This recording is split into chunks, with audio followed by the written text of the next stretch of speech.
respected senior advocates, academicians, and all participants who have gathered here to make this workshop a meaningful academic exercise. Now, I kindly request everyone to rise for the Tamilkai Valtu as a mark of respect to our language and culture.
Thank you. So, next I invite our esteemed dignitaries and resource persons to come forward and light the Kuthuvalu, symbolizing the light of knowledge and wisdom.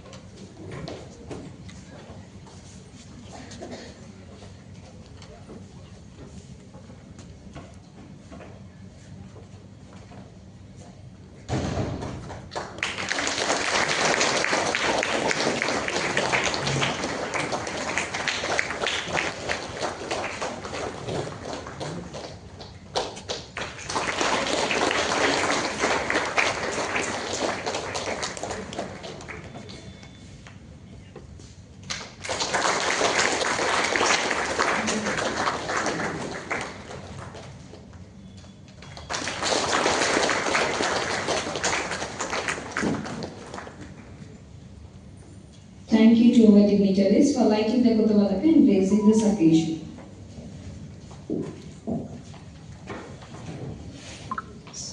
Now I extend a warm welcome to our gathering. I invite Mrs. Muthu Jayakumari, Assistant Professor, Government Law College, Karikudi, to deliver the welcome address. On behalf of Government Law College, Karikudi, it gives me immense pleasure to extend a warm and heartfelt welcome to all the dignitaries, resource persons, faculty members, administrative staffs, and participants who have gathered here for this one-day national level workshop on the topic Art of Drafting, Pleadings and Conveyancing. At the very outset, I take immense pleasure to express my sincere gratitude to the Patron-in-Chief, Professor Dr. J. Vijayalakshmi, Director of Legal Studies, Government of Tamil Nadu. Her inspiring knowledge and continued commitment to legal education have always guided and motivated us. With equal warmth, I extend my welcome to our coordinator, Professor Dr. S. Murugesan, Principal, Government Law College, Karikudi, whose constant support and guidance have been instrumental in organizing this workshop. We welcome you, sir. It is my proud privilege on behalf of Government Law College, Karikudi, and on behalf of the Principal to welcome our distinguished guest, Thiru A. Pasungan Shanmugaiah, District Judge, Family Court and Chairman, Permanent Law Cadet, Sivagangai, who will be leading the section on the topic Law and Pleadings in Criminal Cases. Sir, we are indeed honored by your presence and look forward to your valuable insights. We welcome you, sir. I also extend a warm welcome to Dr. Jason Kirti Jayabharathan, Director, Mount Zion College of Engineering and Technology, who will be joining the session soon. I also extend a warm welcome to Mr. T.S. Gangadharan, Advocate, Tiruchirappalli. Sir, we are grateful for your gracious presence and support for this academic initiative. We welcome you, sir. I also take this opportunity to welcome our Organizing Secretary, Dr. R. Karpasamy, Assistant Professor, whose tireless efforts have made today's program possible. A special word of welcome to the organizing committee members, Mrs. E. Ishan Meera, Assistant Professor, Dr. J. Anita, Assistant Professor, Dr. S. Arun, Department of Physical Education, and Dr. B. Bharati Kannama, Librarian. Your hard work and commitment in planning and coordinating the workshop deserve our deepest appreciation. I also welcome Professor Dr. K. Bhaskaran, Principal of Alagappa Chettiar Government College of Engineering and Technology, Karaikudi, whose unwavering support is truly appreciated here. Drafting, pleading, and conveyancing form the foundation of legal practice. The art of precise drafting, effective pleadings, and accurate conveyancing is not just a technical skill, but an essential tool in ensuring justice and upholding the rule of law. This workshop aims to provide young law aspirants and professionals an opportunity to sharpen this crucial skill and gains from experienced experts. Finally, I welcome all the esteemed faculty members, resource persons, administrative staffs and participants who have gathered here. It is your actual involvement and enthusiasm that give life and meaning to programs like this. Once again, I welcome you all and wish the workshop a great success.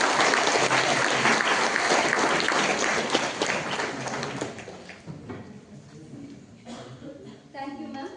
It's now time to honor our esteemed chief guest. Now I kindly request our Assistant Professor Dr. R. Karupasamy sir to honor Thiru A. Pasumon Shanmugaiah, Honorable District Judge, Family Court, Chairman, Permanent Lok Adalat, Sivagangai, with a shawl as a token of our respect and appreciation.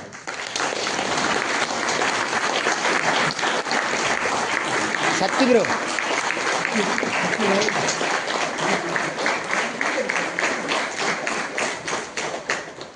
Thank you, sir. Now I kindly request our Principal Sir, Dr. S. Murugeshan sir, to honor Thiru A. Pasumon Shanmugaiah, Honorable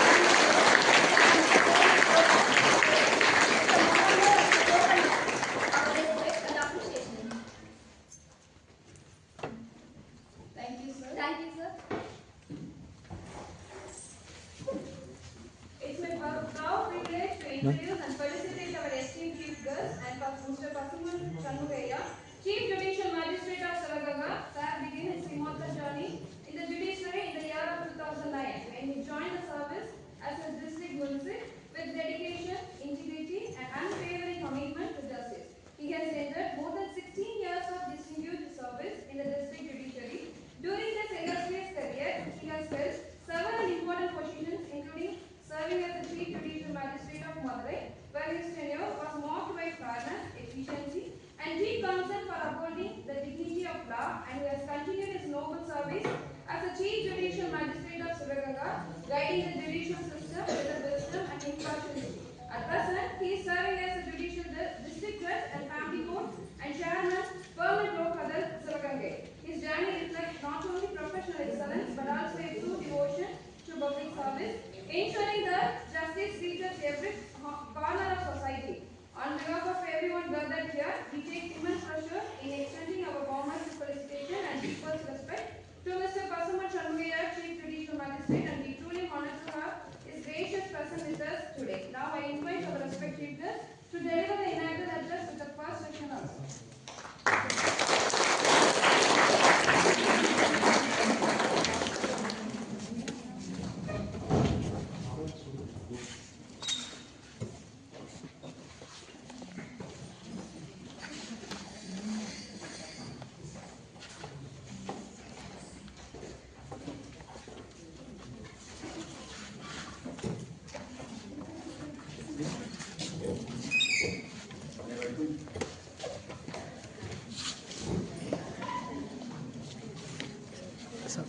Power cut, sir. Power cut.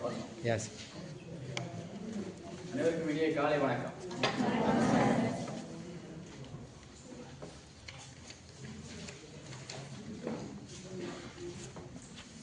சட்டக்கல்வி இயக்கம் சென்னை வழிகாட்டின்படி அரசு சட்டக்கல்லூரி காரைக்குடி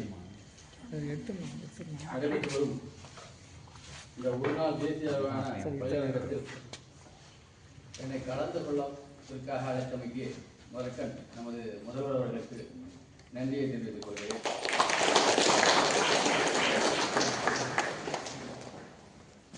மற்றும் எனக்கு அடுத்தாற்போல் உங்களிடம் கலந்துரையாட வந்திருக்கிற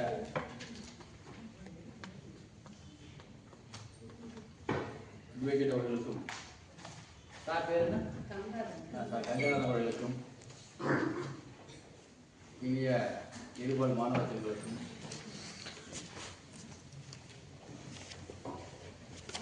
மகிழ்ச்சியை தெரிவித்துக் கொள்கிறேன். நீங்களாம் ஃபைனல் ஸ்டூடெண்ட்ஸா இல்ல next year will going to enrolment இல்லையா? நானும் ஒரு காலத்தில் லா காலேஜில் இருந்தோம் தான் ஷார்ப்பாக 10:30 முடிச்சுவேன். 10:30 எனக்கு கோட்டை வருது, நான் போக எனக்கு 1 hour ஆகும். 11:30 அட்வொகேட்ஸும் சரி ஷார்ப்பாக 10 o'clockலாம் கோர்ட்லேருந்து போகிறேன். 10:30 time is essential material. Choose பண்ண டாபிக் என்னன்னு பார்த்தீங்களா? Bleedings in criminal. ப்ளீடிங்ஸ்னால் ஓரளவுக்கு எதுவும் ஐடியா இருக்கா உங்களுக்கு? இருக்கணும். நானும் லா காலேஜ் படிச்சிருந்தேன். எனக்கு லா காலேஜ் படிச்சிருந்தாலும் கூட லைக் ப்ராக்டிக்கலாக உள்ளே போனால் தான் என்ன பண்ண முடியும், வக்காலத்து யூஸ் பண்ணுறது எப்படிங்கிறது நம்ம அங்கே போய் தான் பழக முடியும். அதனால் லா படிக்கும்போது சட்டத்தை நம்ம ஆழமாக கற்றுக்கொண்டாலும் கூட ப்ராக்டிஸில் எது முக்கியம் அப்படிங்கிறது முக்கியமானது. Especially advocate profession, Nobel profession, not only Nobel profession but also a learning profession. Why? கடைசி வரைக்கும் படிச்சுட்டே இருக்கணும். லா இஸ் நாட் அ சயின்ஸ்னு சொல்லுவாங்க. ஒய் H2O முன்னாலே H2O தான், இப்போவும் H2O தான். பட் லாலே ரொம்ப ரீசன் என்ன சொல்லுவோம், மார்ட்ஸ் ஆஃப் லான்னு சொல்லுவோம். மார்ட்ஸ் ஆஃப் லானா law depends upon the circumstances requirement is changing factor. Okay, the topic assigned to me is law and pleading in criminal cases. நடுவில் உங்களுக்கு என்ன சந்தேகம் இருந்தாலும் மோனலாக இருக்கக்கூடாது, டயலாகாக இருந்தால் தாங்க. ஏன்னா நானும் ஸ்டூடெண்டாக இருக்கிறேன், கேட்குறது ரொம்ப கஷ்டம். 14 வருஷமாக கேட்டுகிட்டே இருக்கிறேன், போர் அடிக்கும். unless we are involved, unless the topic is interested, unless the way of delivering is interested. Okay? Pleadings. ப்ளீடிங்ஸ்னால் எதுவும் ஐடியா இருக்கா? What is mean by pleading? ஏதாச்சும் ஒருத்தர் ஏஜ்லாம் சொல்ல வேண்டாம், சும்மா இன்ட்ராக்டாக சொன்னால் தான் போர் அடிக்காமல் இருக்கு எனக்கு. ப்ளீடிங்ஸாக எதுவும் ஐடியா இருக்கா எனக்காவது? I won't find fault with you, I won't be any mark. Formal? உங்களை கிளாஸ் எதுனா இந்த கிட்ட கேட்கிட்டா நினைக்கிறீங்களா? How much you understood? That is the question.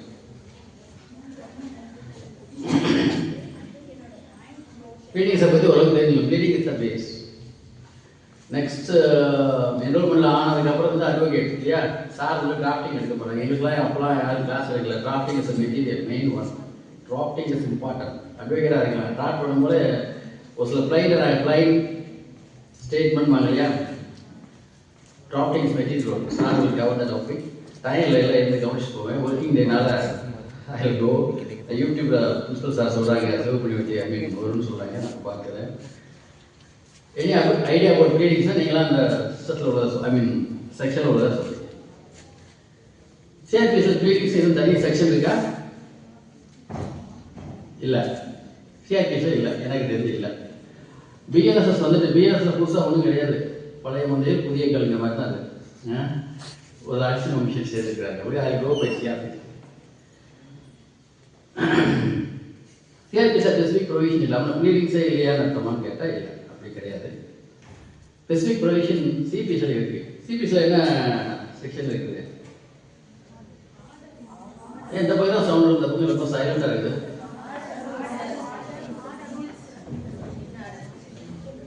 ஆர்வலாக இருக்குல்ல எல்லாரும்? நாங்களாம் ஃபஸ்ட் இயர் சார், அவங்களாம் third year sir. First year நாங்கள் ஃபுல்லாகவே ஜென்ஸ் எல்லாம் ஃபஸ்ட் இயரா? ஓகே, ஜஸ்ட் அதான் கேட்குறேன். ஆர்டர் 6 வந்து ப்ளீடிங்ஸ் பற்றி சொல்லுங்கள். CPCல specific there is a specific order pleadings. Order section. Material what? Case எப்படி சிவில் கேஸ்ல ஆரம்பிக்கும்? பிரசன்டேஷன் ப்ளைண்ட் ஆரம்பிக்கும். ப்ளைண்ட பிரசன்ட் பண்ணணும். ப்ளைண்ட பிரசன்ட் பண்ணனும்னா டிராஃப்டிங் தெளிவா இருக்கணும். டிராஃப்டிங் நல்லா கவனிச்சுக்கணும். ஓகேவா? Drafting is material work. Blind present பண்ண முறையை கண்டுபிடிச்சுவோம். அட்வொகேட் சீனியரா, ரெடி பண்ணது குமார் சாவா, இல்லை கட்டன் பெஸ்டா அப்படிங்கிறத ஈஸியாக கண்டுபிடிச்சிடலாம். இது ப்ளீடிங்ஸ் வரும். ப்ளைண்ட் அண்ட் ரிட்டன் ஸ்டேட்மெண்ட்னா சிபிஎஸ்ல ப்ளீடிங்ஸ் சொல்லுவோம். சிவில் அண்ட் கிரிமினல் ரெண்டுமே ப்ளீடிங்ஸ் மெட்டீரியலா? ரெண்டுமே ப்ளீடிங்ஸ் இஸ் மெட்டீரியல் ஒன்னா? ஏன் அந்த டாபிக் உங்களுக்கு பிரின்சிபல் எடுக்க சொல்லிக்கிறாங்க? ப்ளீடிங்ஸ் மெட்டீரியல் ஒன் பேஸ், அதான் பேஸ். ஏயா சிவில்ல வந்து சிவில் இஸ் ஓஷன். கேஸ் எப்படி ஆரம்பிக்குது? பிரச்சனை பிளைன்ல ஆரம்பிக்குது. பிளைன் கரெக்டாக இருக்குல்ல ரிட்டர்ன் ஆகிடுது. எமர்ஜென்ட் போட்டால் அன்றைக்கே நம்பர் வாங்க, இல்லைன்னா ரிட்டர்ன் போட்டுவாங்க. இல்லை நம்பராலும் ரிஜெக்ஷன் ஆஃப் பிளைன் கூட வரும். ஆர்டர்ஸ் ஒரு லெவலில் சொல்லியிருப்பாங்க. ஸோ அது கரெக்டாக இருக்கும் சிபிசியை பொறுத்த வரைக்கும். When pleading can be amended in CPC. So like the CPC told, I will go by CRPC. And CPC is the base, from my understanding. When pleading can be amended, CPC is plain amendment. I mean, pleading amendment provision இருக்கா? இருக்கு. Article 17 மட்டும் இருக்கான்னு இல்லை. நாலாக்கி plain can be amended. I mean, the amendment there. Article 17, amendment of pleadings. In addition to that,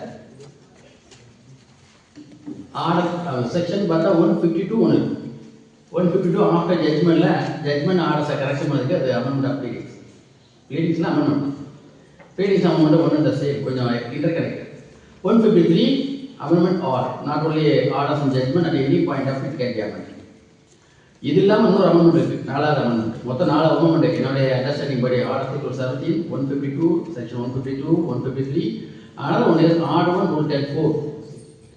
order 1 rule 10(2)ல யாரையாச்சும் உள்ள சேர்த்தீங்கன்னா third party எவ்வளோ சேர்க்கணும் இல்லையா?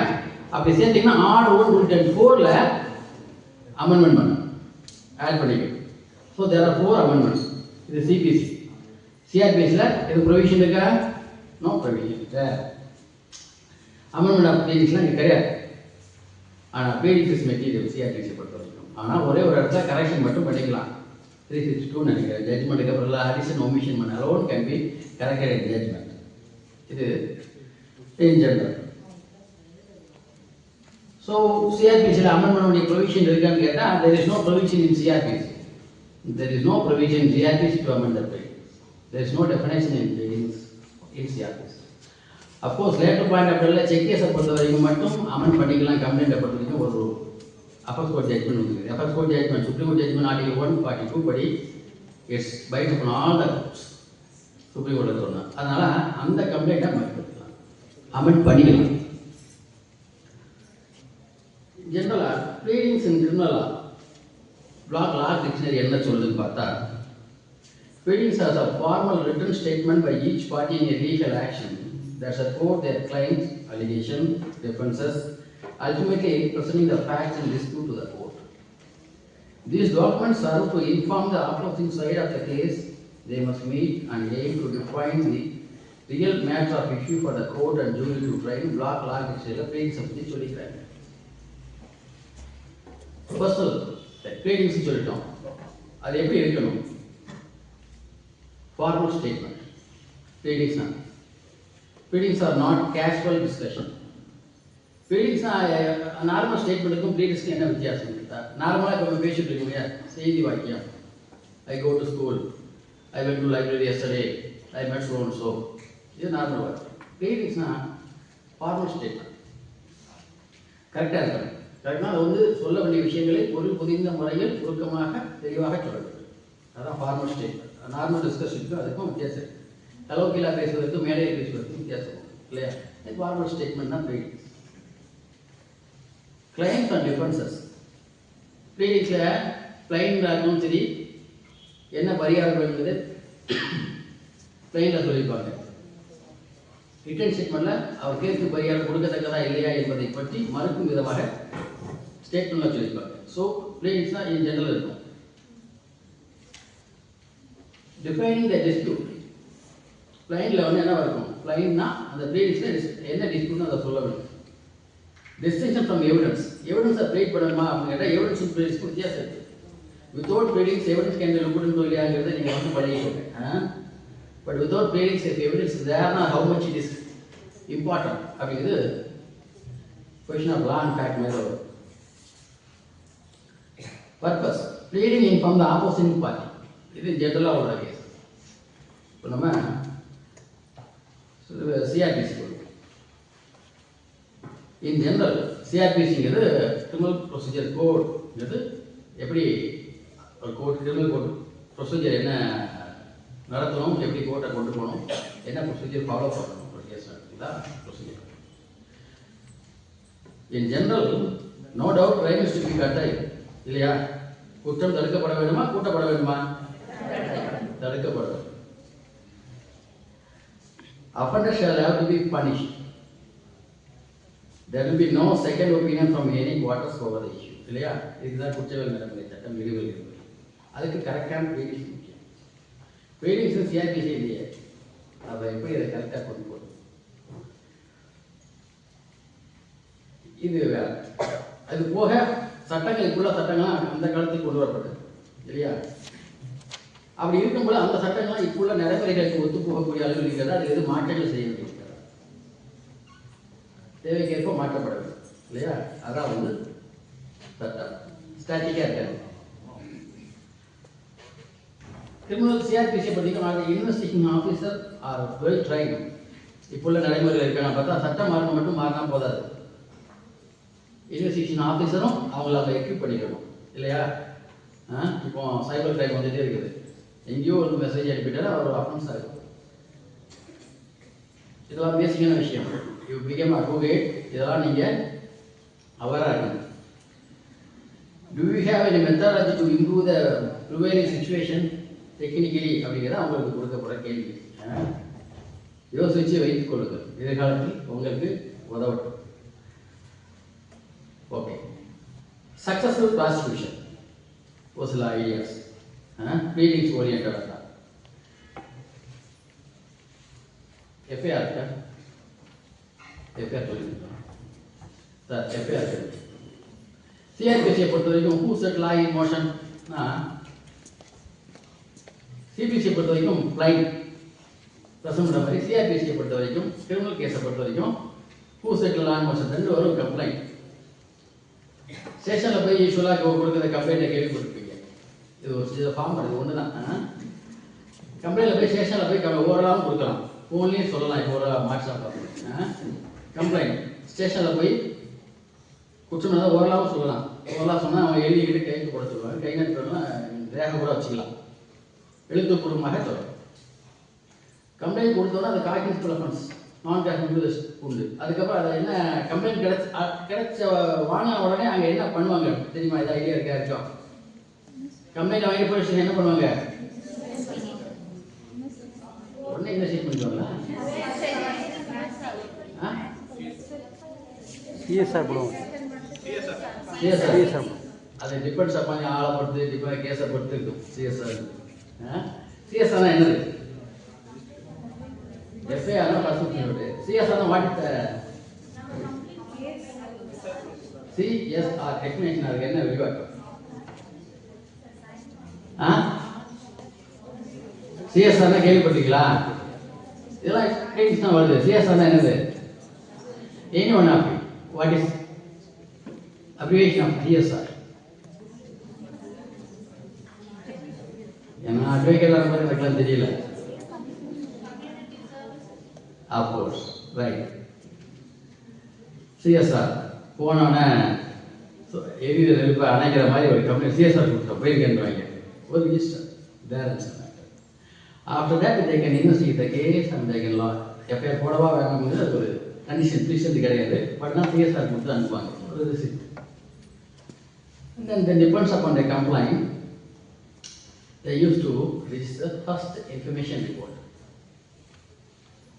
First information report கிடைத்த உடனே கம்ப்ளைண்ட்டை பேஸ் பண்ணி கிடைச்ச உடனே கம்ப்ளைண்ட் கரெக்டாக இருந்தால் கீழே எழுதுவாங்க நோட். எத்தனை மணிக்கு யார் வந்து கொடுத்தா, என்ன செக்ஷன்லன்னா அங்கேயே செக்ஷன் எழுதி ரே நம்பர் அதிலே எழுதிட்டு அதுக்கப்புறம் நெக்ஸ்ட் ஸ்டெப் தான் வந்து என்னது எஃப்ஐஆர். மெட்டீரியல் ஒன் ரெண்டு விதமாகவும் சொல்லலாம். எஃப்ஐஆர் இட்னால என்சைக்ளோபீடியான்னு சொல்லுவாங்க. என்சைக்ளோபீடியாவில் எல்லா இன்ஃபர்மேஷன் அதில் இருக்கணுமா இல்லையா? எஃப்ஐஆர் எல்லாத்தையும் கிளாசிஃபிகேஷன் எடுத்து எழுதுனா கண்டிப்பாக நீதிமன்றம் கருத்தில் கொள்ள வேண்டும். Life is not a substantive piece of evidence also. ரொம்ப மெட்டீரியலாக இதை பேஸ் பண்ணி கன்விஷனே கொடுக்க முடியுமா கேட்டால் அப்படி இல்லை. இதன் அடிப்படையில் ஏற்படும் சங்கதிகளின் கூறுகளின் அடிப்படையில் தான் தீர்மானிக்கப்படுது.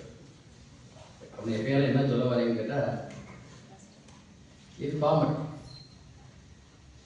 ஒரு மாடல் காப்பி எஃப்ஐஆர் தான் கூட்டு பார்த்துருப்பீங்க. ஒரு ஐடியா வச்சுக்கோங்க. Alteration of FIR is important.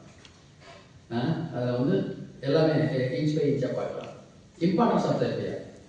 FIR is a document which சேஸ் த லா இன் மோஷன். இல்லையா? ஹூ செட் லா இன் மோஷன்னா defect of complaint. I mean complaint police ஸ்டேஷனில் கொடுத்த உடனே அது மோஷன் ஆகிடும். Private complaint there is a two different. இது வந்து நான் சொல்கிறது ஆர்டினரி கம்ப்ளைண்ட். இது சார்ஜ் அடிப்படையில் கோர்ட்டுக்கு வரக்கூடியது. இன்னொரு கம்ப்ளைண்ட் உள்ளது சிஆர்பிசியில் 2D சொல்லியிருப்பாங்க. அது பிரைவேட் கம்ப்ளைண்ட் ப்ரொசீஜர் 200 எடுக்கக்கூடியது. That is different. இதுவும் டிஃப்ரெண்ட். அது பிரைவேட் கம்ப்ளைண்ட் ப்ரொசீஜர். அது டைரெக்டாக எங்கே கொடுக்க முடியும்? மேஜிஸ்ட்ரேட் தான் கொடுக்க முடியும். அது பிரைவேட் கம்ப்ளைண்ட். இது ஸ்டேஷனில் கொடுக்குது. அதுவும் இதுவும் கன்ஃபியூஸ் பண்ணிக்கோங்க. ரெண்டுமே கம்ப்ளைண்ட் தான். But 2D complaint means about private complaint. அதை என்ன சொல்லியிருப்பாங்க? 2D கம்ப்ளைண்ட் தெளிவாக சொன்னால் not including the police charge ஷீட்னே சொல்லியிருப்பாங்க. சார்ஜ் ஷீட் வந்து சிஆர்பிசி இருக்காது. பட் யூஸ்வலாக கலவரம் யூஸ் பண்ணிட்டு இருக்கோம். சார்ஜ் ஷீட் போலீஸ் ரிப்போர்ட் தான் இருக்கும். Hence, in order to ensure that prosecution get appreciation, definitely FIR must be free from all doubts. FIR வந்து போடும்போதே தெளிவான முறையில் போட வேண்டும். அதில் திருத்தங்களோ குழப்பங்களோ இருந்தால் பாக்ஸ் ஏறும்போது ஐஓ கிராஸ் பண்ணும்போது காண பண்ணுவாங்க. FIR எவ்வளோ கன்ஃபியூஷன் இருக்கு சொல்லுங்க அப்படின்னு. First information report. ரைட்டா? அதனால் எஃப்ஐஆர் ஃப்ரீ ஃப்ரம் டவுட். இதெல்லாம் உங்களுக்கு ஏன் சொல்கிறதுனால நாளைக்கு நீங்கள் இதில் குற்றவியல் வழக்குகள் இருக்கும் பொழுது ஃபஸ்ட்டு ஒரு கேஸ் எடுக்கும்போது எஃப்ஐஆர் எடுத்து பார்க்கணும். கம்ப்ளைண்ட் இதெல்லாம் காப்பி கொடுத்துருவாங்க. 207 மெட்டீரியல் ப்ரொவிஷன் இன் சிஆர்பிசி. உங்களை பார்த்த மீன் அக்யூஸ்டர் வந்து ஃபஸ்ட்டு அப்பியர் ஆன உடனே என்ன கேஸாக இருந்தாலும் சரி, செஷன்ஸ் கேஸோ ஜெயம் கோர்ட் கேஸோ ஃபஸ்ட்டு அப்பியர் ஆன உடனே 207 கம்ப்ளைண்ட்ஸ் மெட்டீரியல் வரும். காப்பீஸ் கண்டிப்பாக கொடுத்துருவாங்க. அதாவது இதெல்லாம் இருக்கணும். 207 சார்ஜ் ஷீட் போடுறதுக்கு முன்னாடி யாருக்குமே எதுவும் கொடுக்க முடியாது. போலீஸ் ஐஓக்கு தான் கொடுக்க முடியும். சார்ஜ் ஷீட் போட்ட பிறகு தான் accused is entitled to have copies.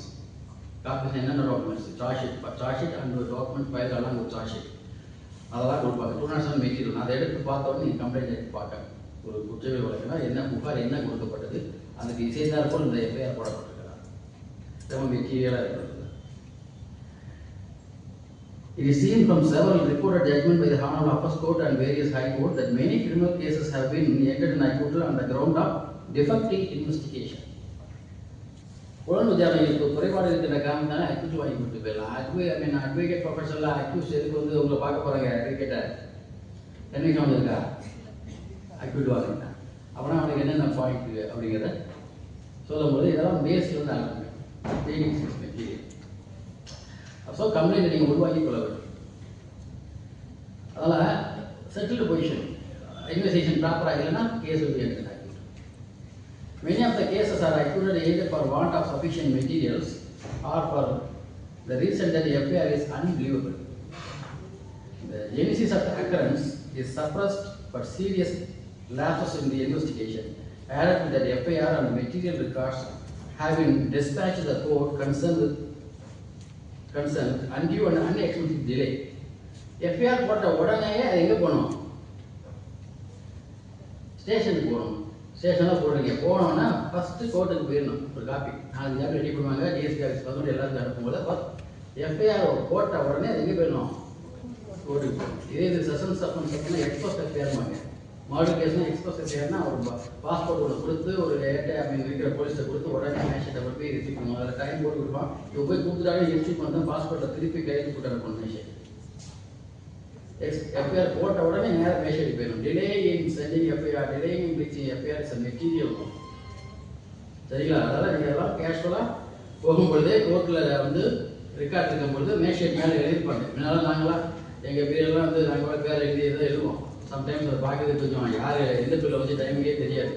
இப்போ சர்க்குலர்லாம் அனுப்பிட்டாங்க ஹைகோர்ட்லேருந்து. எஃப்ஐஆர் ரிசீவ் பண்ண உடனே நேம் ஆஃப் த ஆஃபீஸர் கேபினட்டில் இருக்கணும். டைமிங், பிளேஸ், யார் இருந்து வாங்கினீங்களா இருக்கணும். நீங்கள் ஒரு கேஸ் எடுத்தால் ஃபஸ்ட்டு கோர்ட்டில் இருந்து போய் பார்க்கணும். இதெல்லாம் எங்கே வெளியே இருக்காது, கோர்ட்டில் தான் இருக்கணும்.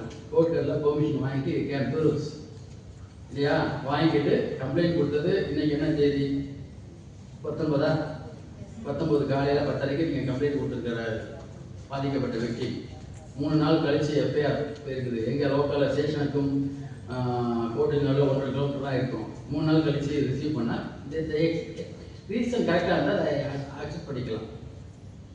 இல்லைனா IO has to explain the reason to receive the sending the FIR report, reaching the FIR later. ஓகேவா? அப்போ நீங்கள் அதை எங்கே போய் பார்க்க முடியும்? கோர்ட்டில் தான் அதை என்லாஸ் பண்ணிக்கணும். எடுத்தோம் ரைட்டில் ஐகான்சி கோர்ட் இருக்கா இல்லையா, டேம்பர் பண்ணிடுற வாய்ப்பு இருக்கிறதுனால there is no provision, but anyhow in practice we used to adopt a practice. If you want, you can file memo saying I want to verify the in the presence of a respected deputed staff. We used to file. Okay. Well, Charlie. Okay.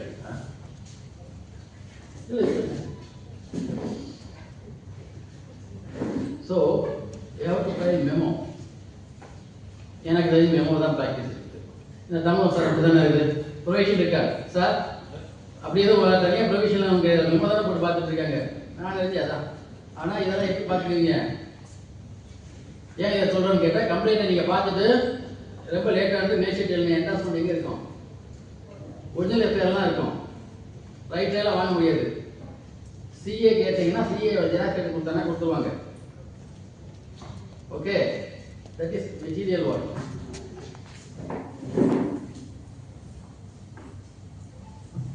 Next, in spite of repeated pronouncement of the Honorable Apex Court தெரியும்ல, Supreme Court, the Apex Court,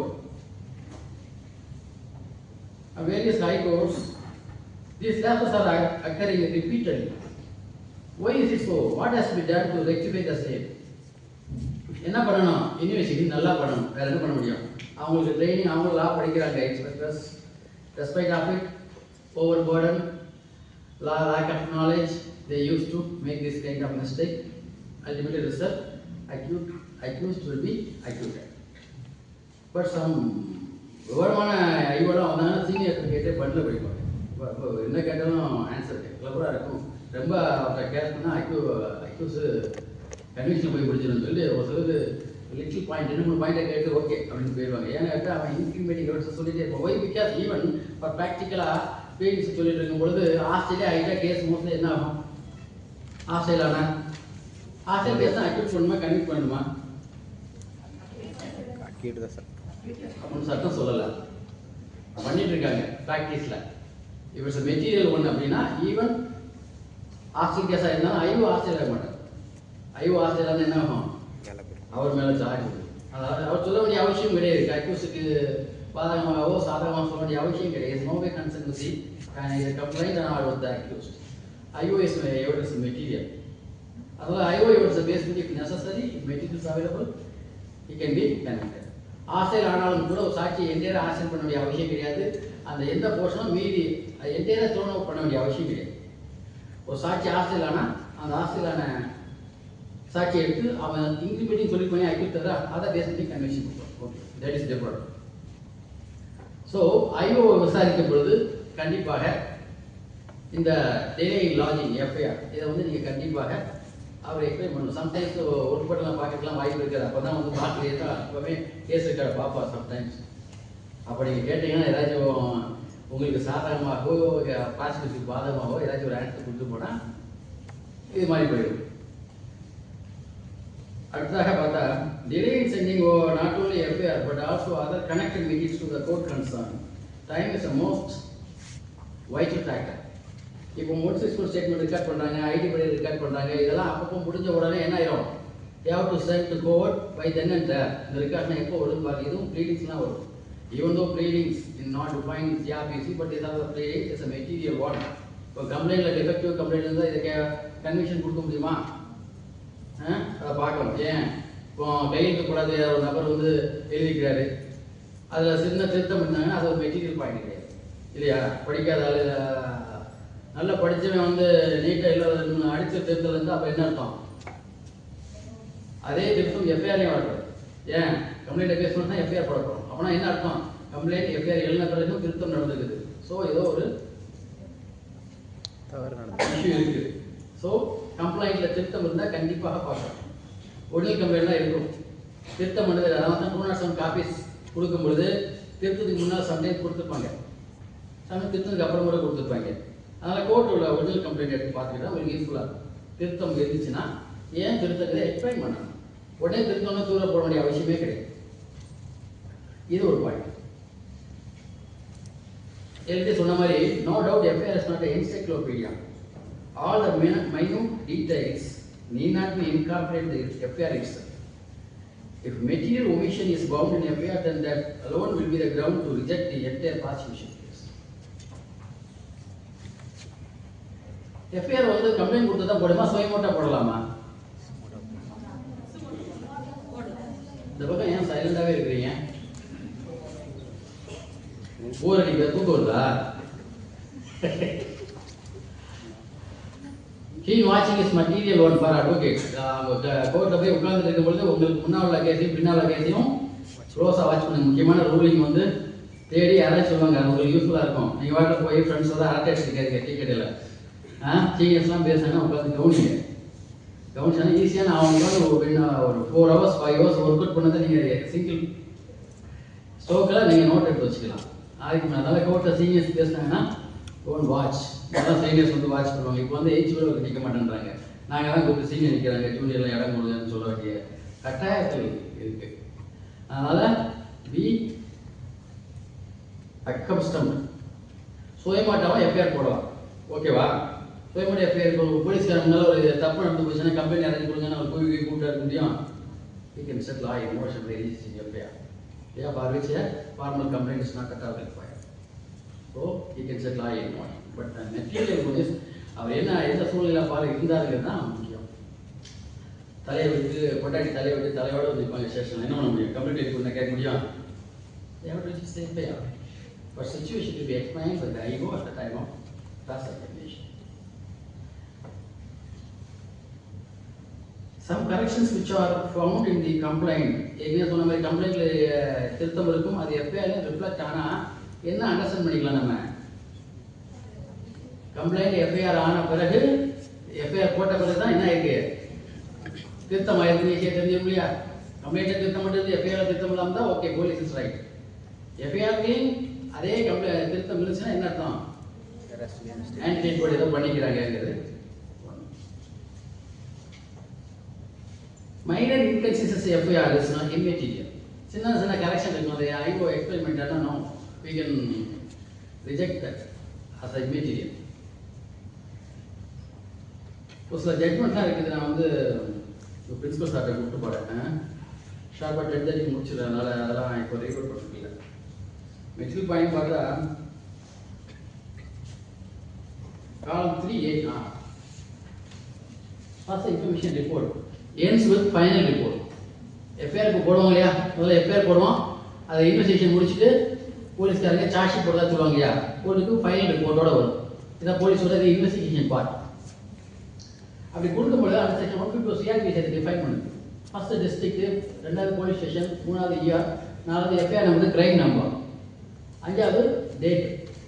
இதெல்லாம் எப்போ அந்த FIR register பண்ணும்போது FIR ரிஜிஸ்டரில் இருக்கும். Copy உடனே எங்கே வந்துடும்? கோர்ட்டுக்கு வந்துடும். அவங்க என்ன இது பண்ணாலும் கோர்ட்டில் வந்து மாற்ற முடியாது. ஆகா எல்லா எஃப்ஐஆரும் திருத்திட்டு இருக்காங்க, மாற்றிட்டு இருக்காங்க நான் சொல்ல வரேன். 1 or 2 cases is happening. Okay, so உங்களை பொறுத்த வரைக்கும் FIR is material one. Act என்ன செக்ஷன் சொல்லுவாங்க. இந்த மூணாவது பாயிண்ட் பாருங்க. மூணாவது அக்கரன்ஸ் ஆஃப் அஃபென்ஸ். என்ன டேட் நடக்குது? சம்பவம் 1 வருஷம் கழிச்சு கொடுத்து உங்க வந்து சம்பவம் நடந்து 1 வருஷம் கழிச்சு கம்ப்ளைண்ட் கொடுக்கலாமா?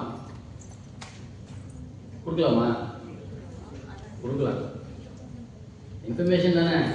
அவன் கொடுத்தப்ப ரெஜிஸ்டர் பண்ணிட்டு ரீசன் டேஸ்பி கம்ப்ளைண்ட் ஏன் இவ்வளோ நாளாக கொடுக்கறது இப்போ வேல்யூ சரியா?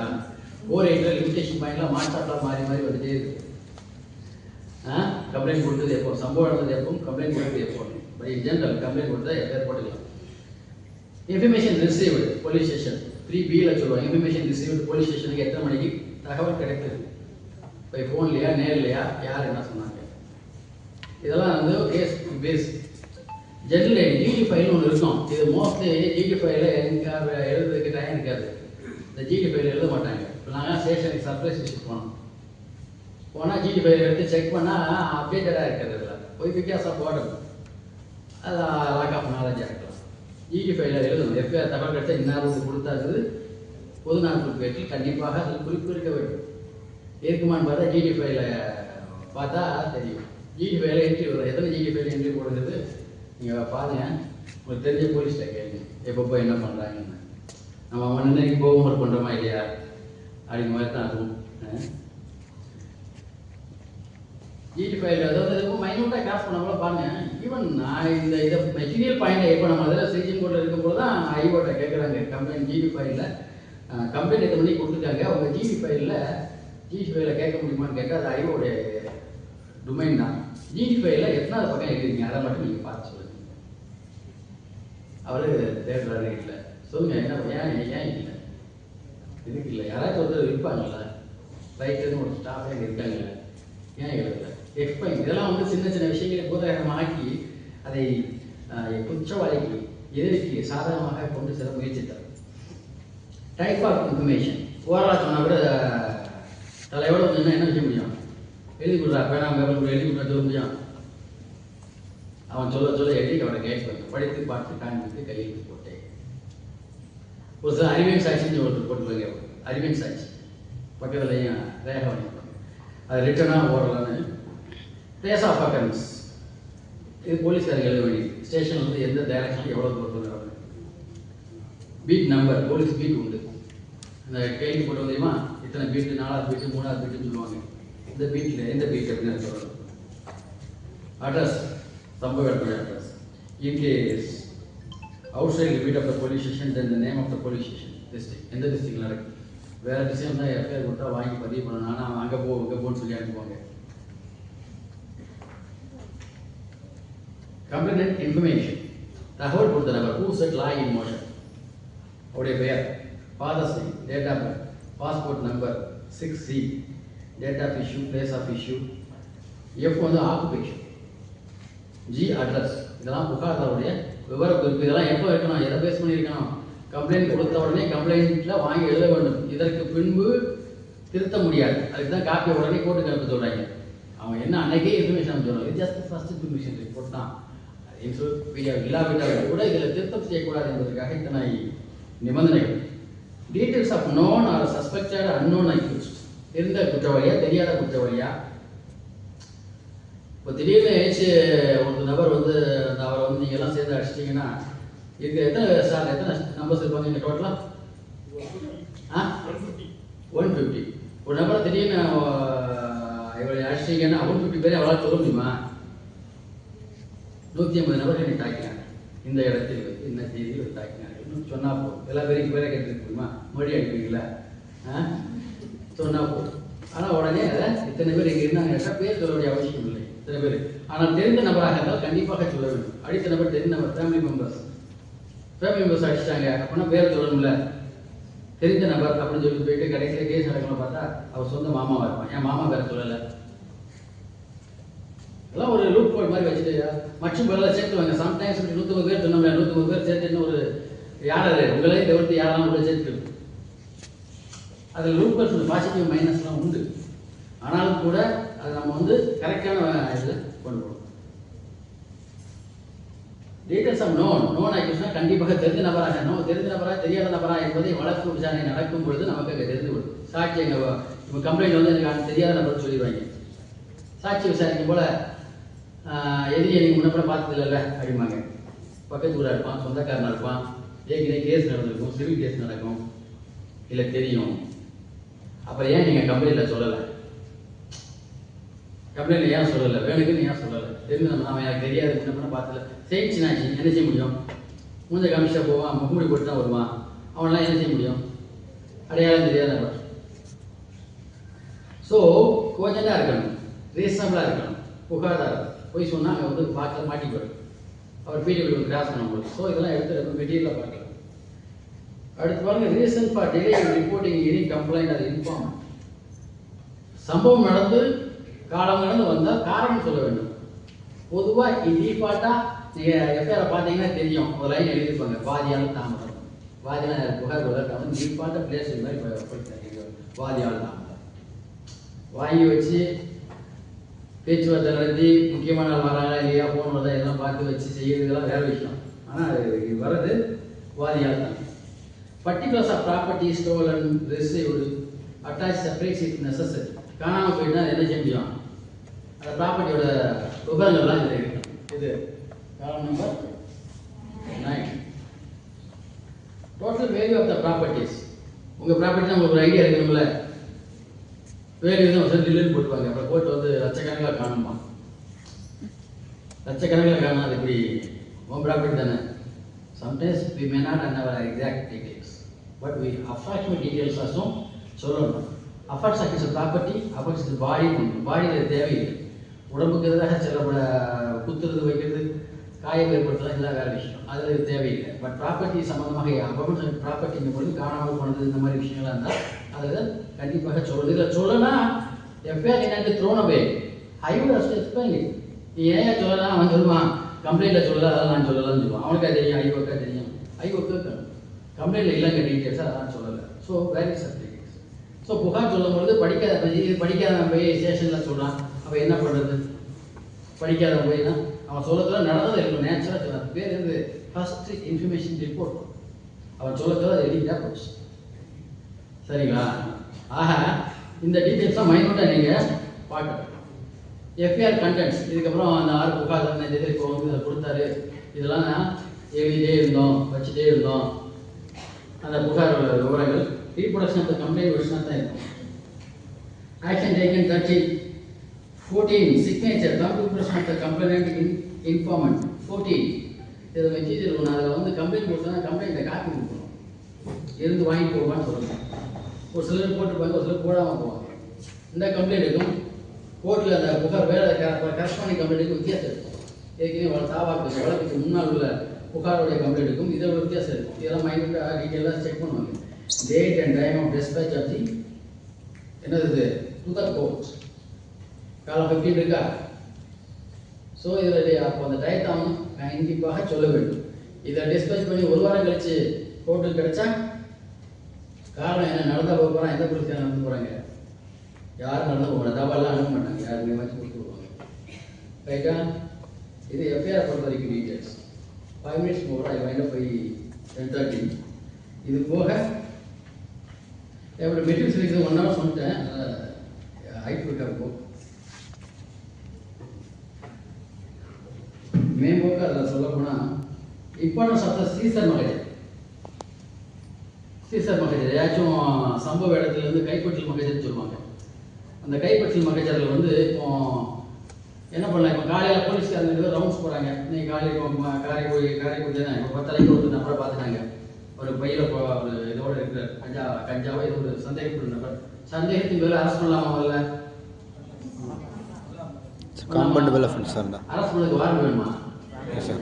வாரண்ட் அரெஸ்ட் பண்ணலாமா? Yes sir, compoundable offence. எப்படி சொல்றீங்க?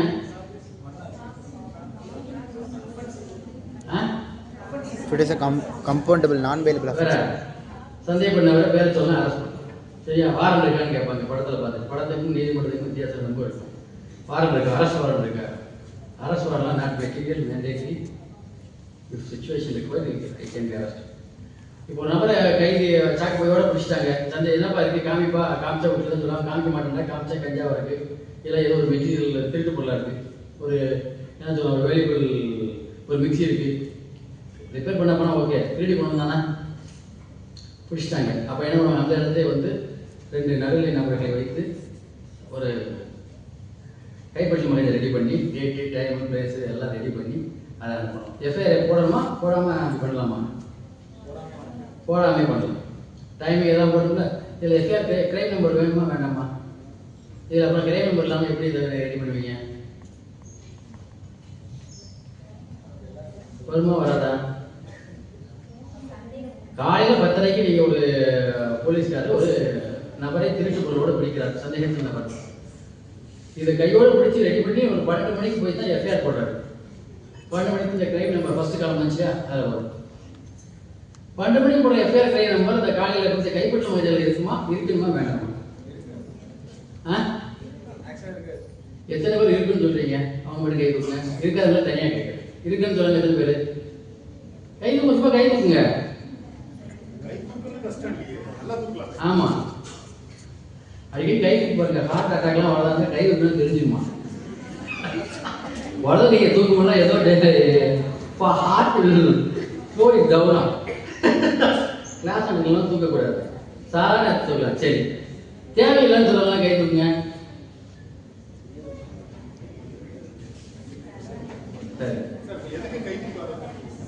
இல்ல, கையும் தூக்காம அதுக்கும் இதுக்கும் தூக்காம ஒரு 3/4 பேர் இருக்கீங்க. ஏதோ யாராவது சொல்லிட்டு போட்டா நமக்கு என்ன வந்தவா உட்காந்து கவிச்சவா போட மாட்டு போயிட்டே இருப்போம். நம்ம எந்த ஒன்பதுக்கும் போக வேண்டாங்கிற மாதிரி. 12 மணிக்கு போடுற எஃப்ஐஆர் நம்ம கிரைம் நம்பர் காலையில 10:30 போடுற அந்த கைப்பற்றும் முறையில் இருக்கக்கூடாது. 3 கேஸஸ் நான் அக்யூட் பண்ணேன். எப்படி 12 மணிக்கு போடுற எஃப்ஐஆர் காலை எப்படி வரும்? பட் ஒரு ஐகோ கிளப்ல ஆன்சர் பண்ணார். என்ன தெரியுமா கேட்க? எஃப்ஐஆர்ல போலீஸை கேட்பாங்கப்பா, அத்தனை கைகளும் பிடிச்சிட்டீங்க மது பாட்டிலோட. 12 மணி தான் எஃப்ஐஆர் போட்டேன். 12 மணி போட்ட எஃப்ஐஆர் நம்ம எதிரியா வந்துச்சுன்னா ஃபோன் பண்ணி கேட்டேன். ரைட்டு சொன்னார் அப்படின்னு நான் பதில் கொடுத்தேன். கேட்டேன், சொன்னார், எழுதுனதுலாம் தப்பா ஆன்சர். அதை எப்படி நீங்கள் ஃபோன் பண்ணி கேட்டீங்க? எல்லாமே கேட்டு தான் செய்வீங்களா? ஆமாம், நான் சொன்னேன். எப்படி தப்பா இது? அவர் பண்ண தப்பா? ஃபோன் பண்ணி கேட்டேன். இன்னொரு ஆள் என்ன சொல்லுவாங்க, அடுத்த கிரைமே எனக்கு தெரியுங்க, நான் போட்டுட்டு தான் வந்துருக்கேன். 10 மணிக்கு காலையில் எஃப்ஐஆர் போட்டு வந்துருக்கேன், 10:30 சப்பான் தான் அந்த கிரைம் நான் எழுதிட்டேன்னு சொல்கிறாங்க. இதெல்லாம் கிளவர் ஆன்சர் ஆகிக்கலாம், கரெக்ட் ஆன்சர் ஆகிக்கலாம். பட் இதெல்லாம் ஜிடியில் வருதா? ஜிடி பேர் சொன்னோம் இல்லையா, இவன் கேட்டது வச்சது எல்லாமே அதில் வரும். பட் என்ன ஆக்சுவலி ஓய்பிக்கா பிடிச்சிட்டாங்க. கிரைம் நம்பர் எப்படி சொல்ல முடியும்? 10:30 12 மணிக்கு போட்ட எஃப்ஐஆர் 10:30 போட்டது தவறு. சரியா? அதெல்லாம் இதெல்லாம் பிளேலிஸ்டில் வரும். இம்பார்ட்டன்ஸ் ஆஃப் சீசர் இதெல்லாம் எடுத்து பார்க்கணும். 2 நாட்களில் காப்பீஸ் கொடுத்து வாட்சி நீங்கள் என்ன பண்ணுவாங்க, கிளைண்ட்ஸ் வச்சுட்டு இதெல்லாம் அவனுக்கு தெரியாது, ஐடியா இருக்காது. ஸ்டேஷனுக்குலாம் யாரும் போயிருக்கீங்களா? போய் பாருங்க, ஒரு டிஃப்ரெண்ட் அட்மாஸ்பியராக இருக்கும். ஆமாம், சார்ஜ் அட்மாஸ்பியர். ஸ்டேஷன் போகிறதுக்கே ஒரு சிலர் ஸ்டேஷனோடய ப்ராக்டிஸை முடிச்சுக்குவாங்க. ஸ்டேஷனுக்கு கூட போனாலே நல்ல ஃபீஸ். எவ்வளோ பெரிய ஆளாக இருந்தாலும் ஸ்டேஷனுக்கு வான்னு சொல்லிட்டு பயப்படுவாங்க. எவ்வளோ வாங்க அட்வொகேட் தான், அப்போ தான் அட்வொகேட் தேடுவாங்க. கூட்டு போய் ஐயா வருவாருன்னு உட்கார சொல்லிடுவாங்க. போனால் ஐயா காட்சி கொடுக்க மாட்டார். ஐயா வருவார் போவார், ஒரே அலப்பறையாக இருக்கும் ஸ்டேஷனில். பாருங்க, அட்வொகேட் ஸ்டேஷனில் உட்காந்து பழைய கூப்பிட்டா போங்க. பட் ஸ்டேஷனில் இருந்தால் நீங்கள் சட்டம் கற்றுக்கொள்ள முடியாது. ஈஸியாக ஃபீஸ் கிடைக்கும். அதே பேரும் கடைசி வரைக்கும் நீங்கள் ப்ரீஃப் அட்வொகேட்டாகவே இருந்துட்டு வருவீங்க. ஸ்டேஷன் போங்க தேவைப்பட்டா. I went only one time. Even though I was practicing at Madras High Court, I never visited. இப்போ மாதம் போக வேண்டிய அதெல்லாம் போகாமல் இருந்தனால மேஷராக இருக்கக்கூடிய ஸ்ரீஜி மட்டும் மாதம் ஸ்டேஷன் வச்சு போக வேண்டிய கம்பல்ஷன் இருந்துச்சு. நான் அட்வொகேட்டாக இருக்கும்போது ஒரே ஒரு ஆக்ட் தான் நான் போனேன். அதை சொல்லி முடிச்சிடுறேன். ஸ்டேஷன் வச்சு எதுக்கு போனோன்னு கேட்டால் என் ரூம் மட்டும். அப்போலாம் அட்வொகேட்டாக ரூம் தர மாட்டாங்க, பொண்ணு தர மாட்டாங்க. இப்போ எனக்கு தெரியல. நெகட்டிவில் சொல்கிறேன், நான் இருந்த காலகட்டத்தில் சொல்கிறேன். ஒரு இன்ஜினியர் கூட தங்கியிருந்தேன். என் கூட இருந்தேன் ஒரு எலக்ட்ரீஷியன். நான் ஹைகோர்ட் ப்ராக்டிஸ் பண்ணா started high court second biggest judicial காம்ப்ளெக்ஸில் ப்ராக்டிஸ் பண்ணேன் நான். அப்போ கூட இருக்கிற அந்த electrician friend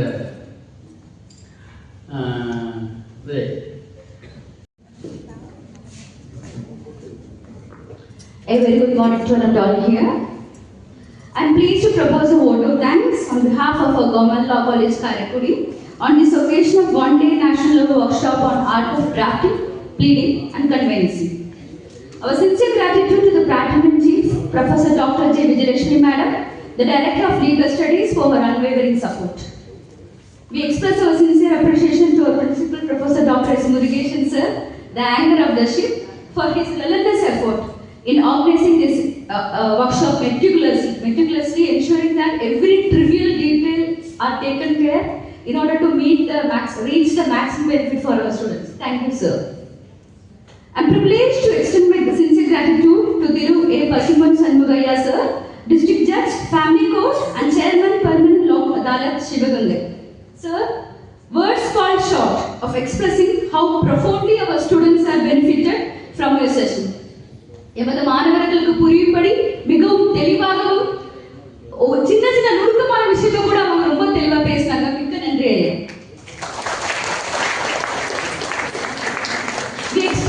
gratitude to Thiru Gangadharan sir, advocate, whose session we are eagerly awaiting.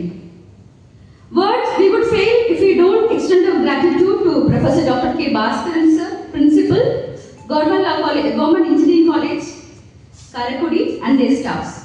A sincere appreciation to Dr. K. Karupasamy sir, Organizing Secretary of this workshop, for his sincere effort. I also thank Mrs. B. Puthachegumari madam, Dr. A. Anita madam, Dr. S. Arun sir, Physical Director, Dr. V. Bharati Kannama, our librarian, for their sincere efforts. We extend our sincere appreciation to V. Pratibha madam, R. Satyapriya madam, P. Selvanyanamadi madam, who are our wonderful MCs today. We also thank all our other faculty members, especially Naveen Prasad sir, for, sir, I'm speaking about you. Especially Naveen Prasad sir for his wonderful technical support. Sincere thanks to all our administrative staffs. They were all here in the campus until 9:30 yesterday to ensure that this workshop is conducted wonderfully. Thank you. Last but not the least, மாணவர்கள் மிகவும் அமைதியாகவும் கூர்மையுடனும் ஆர்வமுடன் கலந்து கொண்டீர்கள். மிக்க நன்றி. Your enthusiasm to learn leave us awestruck and inspired. Thank you all so much.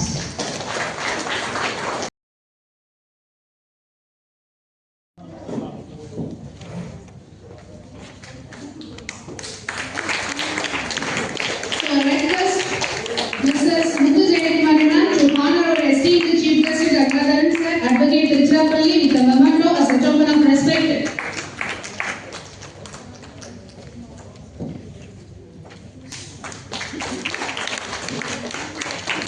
Thank you, ma'am.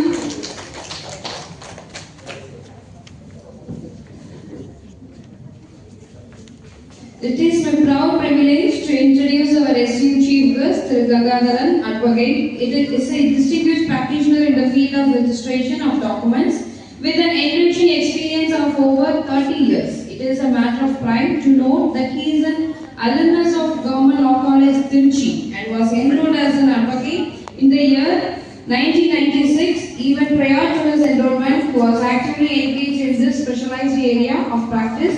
Sir is widely regarded as an expert in the registration of deeds. It is also noteworthy that his father and a respected authority in the same field has been a guiding force and source of inspiration from whom he has acquired invaluable knowledge and skills. With that happy note, we want Mr. அனைவருக்கும் வணக்கம்.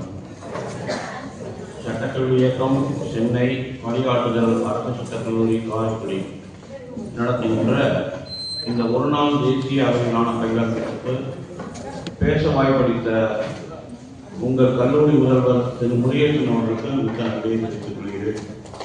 எனக்கு முன்னால் பேசிய நீதிபதி ஐயா அவர்கள் பசுமனு சண்முகி அவர்களுக்கும் எனது நன்றியை தெரிவித்துக் கொள்கிறேன். ரொம்ப கேர்ஃபுல்லாக தான் பேசுவேன். எனக்கு அடிக்கடி கோர்ட்டுக்கு போகிற வேலையெல்லாம் கிடையாது. நான் ஒன்லி டாக்குமெண்டேஷன் மட்டும்தான் பார்க்குறேன். ஏன் அப்படின்னா எங்களுடைய முன்னோர்கள் டாக்குமெண்டேஷன் இருந்தார். எங்கள் அப்பா பத்திரங்கிறவர். அவர் கூடவே நான் சின்ன பிள்ளைங்க வளர்ந்து வந்தோடனே அவர் நீ இந்த மாதிரி வக்கீலுக்கு படிச்சிருக்கணும், டாக்குமெண்டேஷன் பண்ணிப்போம். கோர்ட்டுக்கு போய் ப்ளீடிங்ஸு ரிட்டர்ன் டெஸ்ட் பண்ணி இப்போ பேசினார். பாதி இங்கிலீஷு பாதி தமிழ் எனக்கும் புரியல, உங்களுக்கு புரிஞ்சாங்கன்னு எனக்கு தெரியாது. நல்லா பேசினார். ப்ளீடிங்ஸுங்கிறது வேற மாதிரிமா, டாக்குமெண்டேஷன்றது வேற மாதிரி. இப்போ உங்கள் பிரின்சிபல் ரூமுக்குள்ளே வரப்போ நான் பார்த்தேன், வானமே வீடும் நீதி வெல்க அப்படின்றது அருமையான வாசகம். அதை நீங்கள் டெய்லி பார்த்துக்கிட்டே இருந்தால் தான் உங்களுக்குள்ள ஒரு சட்டத்தை நிலைநாட்டி நடத்த முடியும்.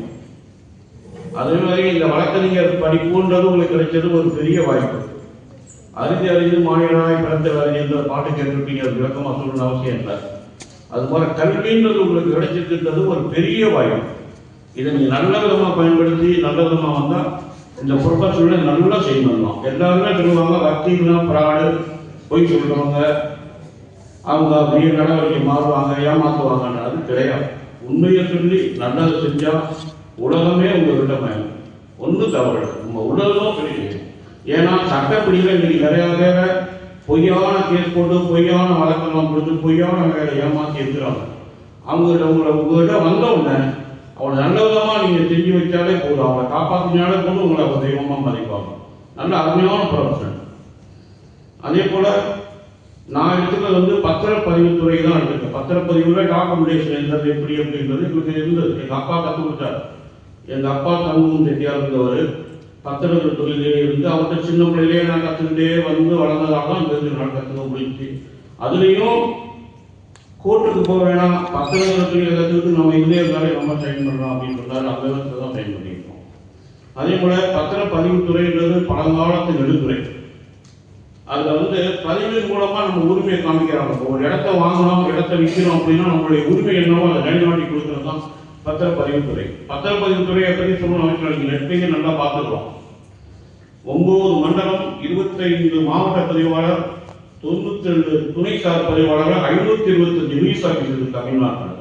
இன்னைக்கு தமிழ்நாட்டை பொறுத்த மட்டும் அதிகப்படியான முறையான வருமானம் ஈட்டி கொடுக்கறது அப்படிங்கிறது ஃபர்ஸ்ட் இருக்கிறதுன்றது பத்திரப்பதிவுத்துறை தான். பத்திரம்ன்றது பல வகை இருக்கு. கிரைய பத்திரம், அடமானம், ஒத்தி, தானம், உயிர், பல வகை இருக்கு. இதெல்லாம் நீங்க யூடியூப்லயே பல பெரியவங்களாம் பேசிட்டு இருக்கிறாங்க. பல வகையான பத்திரங்கள், பல வகையான இருக்கு. ஒவ்வொருத்தருடைய எண்ணங்களும் செயல்பாடும் அவங்க என்ன நினைக்கிறாங்களோ அதை சொல்றதை எழுத்து மூலமா நடைமுறைப்படுத்தி சட்டத்தை மீறாம எழுதி கொடுத்து வைக்கிறது தான் பத்திரம்ன்றது. எவ்வளோ வேற ஒண்ணு. எல்லாரும் உணவு கிடைச்சிருக்கு, உடுத்த உடை கிடைக்கலாம். அடுத்த இடம் எல்லாரும் என்ன நினைக்கணும்னு பார்த்தீங்கன்னா இருக்க இடம். அந்த இருக்கிற இடத்துக்கு தகுந்த மாதிரி இருக்கணுமே. நமக்குன்னு சொந்த இடம் இருக்கணும். நம்மளை மீறி யாரும் வந்து ஆக்குபை பண்ணக்கூடாது, எல்லையை மீறி வரக்கூடாது. நமக்குன்னு சொந்த இடம் இருக்கணும் அப்படின்றப்போ எல்லாருமே நல்ல பிளாட் வாங்கணும், நல்ல வீடு வாங்கணும்னு நினைச்சிட்டு தான் வந்து சேர்றாங்க. அந்த மாதிரி இருக்கிறப்போ எல்லாரும் யார்கிட்ட வருவாங்கன்னா நம்ம மாதிரி அட்வொகேட்டுக்கு தான் வருவாங்க. இதுக்கு முன்னாடி இந்த அட்வொகேட்டுன்றது பத்திரம்ன்றது பரம்பரை தூக்கிட்டு வந்து வைக்கிட்டு இருந்தாங்க. இப்போ எல்லாருமே அட்வொகேட் வந்துட்டாங்க. பத்திரம் இருக்கிறவங்களோடவே அட்வொகேட் படிச்சிருந்து இந்த பத்திரத்தை எழுதுனா கரெக்டாக எழுதுவாங்கன்னு ஒரு நம்பிக்கையில் வராங்க. அப்படின்றப்ப நீங்கள் எல்லாத்தையும் கற்றுங்க. இந்த டாக்குமெண்டேஷனையும் விட்டுறாங்க. டாக்குமெண்டேஷனும் போய் பார்த்து ரிஜிஸ்டர் ஆஃபீஸ் போங்க. அவர் சொல்ல மாதிரி போலீஸ் ஸ்டேஷன் போக உங்களுக்கு தயக்கம் இருக்கும். ஆனால் ரிஜிஸ்டர் ஆஃபீஸ் போகாம யாரும் இருக்க மாட்டேங்க. ஈவன் ஒரு பர்த் சர்டிஃபிகேட்டு, டெத் சர்டிஃபிகேட்டு, ஒரு காஃபி டாக்குமெண்ட் போடுறதுக்கோ, ஒரு வில்லு ரிஜிஸ்டர் பண்ணுறதுக்கோ எதாக இருந்தாலும் நீங்கள் பத்திர ஆஃபீஸ் போகணும். உங்க வீட்டு பத்திரமே வீட்டில் இருக்கும். அதை போய் முதல்ல படிச்சு பாருங்க. உங்க வீட்டு பத்திரம் கரெக்டா இருக்கா? நமக்கு பத்திரம்னா என்ன? அப்பா ஒரு பிளாட் வாங்கியிருப்பாரு, தாத்தா உயிர் எப்படி சொத்தை அனுமதி கொடுத்துருப்பீங்க, இல்லை யாரோ செட்டில்மெண்ட் எடுத்து கொடுத்தபடி உங்க சொத்தை வச்சிருப்பீங்க. அது மாதிரி உங்க வீட்டு பத்திரத்தையே நீங்க முதல்ல படிச்சு பாருங்க. அதுக்கு ஒரு விளக்கம் சொல்லிட்டு நீங்களே முயற்சி பண்ணி போடுங்க. அப்பதான் இந்த மாதிரி பிராக்டிக்கலா வர வரதான் நீங்க தொழிலை கத்துக்க முடியும், நல்லா ஷைன் பண்ண முடியும். இது ஒவ்வொரு நாளும் ஒவ்வொரு அனுபவமான உள்ள துறை வந்து வழக்கறிஞர் துறை தான். எல்லாமே நம்ம கத்துக்கணும். ஈவன் டாக்டர் வந்து மருத்துவ தொழில் மட்டும் கத்துக்கிட்டு அவர் செய்வார். ஒரு இன்ஜினியர் கட்டட வேலை மட்டும் செய்வார். ஆனா வழக்கறிஞர் எல்லா தொழிலும் செய்யணும். பி பாசிட்டிவ் உள்ளவனுக்கு ஓ பாசிட்டிவ் ரத்தம் போட்டா செத்து போயிடுவான்றது நம்ம வக்கீலுக்கு தெரியும். அப்பதான் நீங்க கிராஸ் ஏற்க முடியும். 10 mm போட வேண்டிய ராணுவ 10 mm போடாம 6 mm ஒரு ஸ்லாக போட்டு அது உழுதுச்சு அந்த கட்டடம்னா அது உங்களுக்கு தெரியும். ஏன்னா எல்லாமே தெரிஞ்சாதான் நம்ம வக்கீல் இருக்க முடியுமே தவிர இது கூட தெரிஞ்ச வக்கீலுக்கு அப்படின்னு ஒரு அசால்ட்டா கேட்டுருவாங்க. அதே போல எல்லா பத்திரத்துல கூட வக்கீல் கிடையாது. டாக்குமெண்டேஷன் லைசன்ஸ் வாங்கி நிறைய பேர் இருக்காங்க. ஆனா எல்லா அட்வொகேட்டும் சட்டப்படியான ஒரு பத்திரம் எழுத்தாளர்கள் தான். நீங்க உங்களுக்கு பத்திரம் இருந்து என்ரோல்மெண்ட் ஆகி நம்பர் 1 கொடுத்துட்டாங்களே நீங்க ஒரு டாக்குமெண்டேட்டர். நீங்க ஒரு டாக்குமெண்டேட்டரே போகணும்னு அவசியம் கிடையாது. ஒன்று வாங்குங்க, பாருங்க, படிக்க, நீங்களாவே உட்கார்ந்து எழுதுங்க. அப்பதான் உங்களுக்கு இந்த பத்திரங்கிறது உங்களுக்கு வரும். பத்திரம் எழுதுறது எப்படி அப்படின்றதுலாம் நிறைய புத்தகம் இருக்குமா. இது வந்து ஒரு நாள் பயிலரங்கத்துல முடிய வேண்டிய வேலை கிடையாது. பத்திரம் எழுதுறது எப்படி, விதவிதமான பத்திரத்தை எழுதுறது எப்படி, என்னென்ன பத்திரத்தை எழுதலாம், எப்படி எப்படி எழுதுறாங்கிறது பல வகை புத்தகம் இருக்கு. அதெல்லாம் நீங்க வாங்கி வாங்கி பிராக்டிஸ் பண்ணி எழுதி பார்த்துட்டு இருந்தீங்கனாலே வரும். அப்புறம் பத்திரம் பதிவு பார்த்தீங்கன்னா ஸ்டார் திட்டம்னு ஒன்று அறிமுகப்படுத்தினாங்க. அப்புறம் 2.0 ஒன்று திட்டம் வருது அப்படின்னு. இப்போ வந்து இன்னும் கொஞ்சம் அட்வான்ஸாக போயிட்டாங்க. ஆளே ரிஜிஸ்டர் ஆஃபீஸ்க்கு வராம பிரசன்ஸ் லிஸ்ட் பதிவு பத்திரம் பதிவு இப்போ அறிமுகப்படுத்த போறாங்க. ரிஜிஸ்டர் ஆஃபீஸ் போக வேண்டியது எல்லாமே கம்ப்யூட்டர் சென்டர்லேயே முடியும். அப்படின்னு வரப்ப பார்த்தீங்கன்னா உங்களுக்கு அவசியம் டைப் ரைட்டிங் தெரியணும். யாராருக்கு English type writing, Tamil type writing தெரியும் சொல்லுங்க பார்க்கலாம். யாராருக்கு போய் பார்க்க முடியுங்க? ரொம்ப கம்மி, ரொம்ப கம்மி. எல்லாருமே கம்பல்சரி டைப்பு தமிழும் இங்கிலீஷும் தெரியலன்னா உங்களால் ஒன்றுமே பண்ண முடியும். உங்கள்கிட்ட ஜூனியர் கூட சேரவே மாட்டாங்க. நீங்களே தான் உட்காந்து டைப் படிக்கணும், நீங்களே தான் உட்காந்து இது பண்ணணும். கம்ப்யூட்டர் அவசியம் தெரிஞ்சாகும். கம்ப்யூட்டர் டைப் படித்து அப்லோடு பண்ணி ஆன்லைன் பண்ணுறது எல்லாமே தெரிஞ்சாதான் நீங்கள் அதை சைன் பண்ணவே முடியும். ஏன்னா இந்த மாதிரி கையில் எழுதி கோடு எழுதி கையில் எழுதி காப்பி பண்ணி பத்திரப்பதிவுன்றது நின்று போச்சு போயிருங்க. எல்லாமே டைப்ரைட்டிங் ஆகி எல்லாமே கம்ப்யூட்டர் தான், ஆன்லைன் தான். இந்த பத்திரப்பதிவுக்கு வேலைக்கு வரீங்க, ப்ரொஃபஷனல் வரீங்க அப்படின்னாலே கண்டிப்பாக தமிழ் இங்கிலீஷ் தெரியணும். இங்கிலீஷ் தெரிஞ்சிருந்தாலும் பத்தாது, தமிழ் அவசியம் தெரியும். தமிழ் டைப்ரைட்டிங் தெரியாமல் நீங்கள் ஒன்றுமே சைன் பண்ணவே முடியாது. கண்டிப்பாக தெரியும். ஒன்று பெரிய ஈஸி. அதே போல உங்களுக்கு இந்த பத்திரப்பதிவு படிப்பெல்லாம் முடிச்சுட்டீங்க, அட்வைஸ் ஆகிட்டீங்கன்னா உங்களுக்கு ஒரு நல்ல சீனியர் அமையும். நல்ல சீனியர்கிட்ட போய் சேர்ந்தீங்கன்னாலும் நல்லா சைன் பண்ண முடியும்.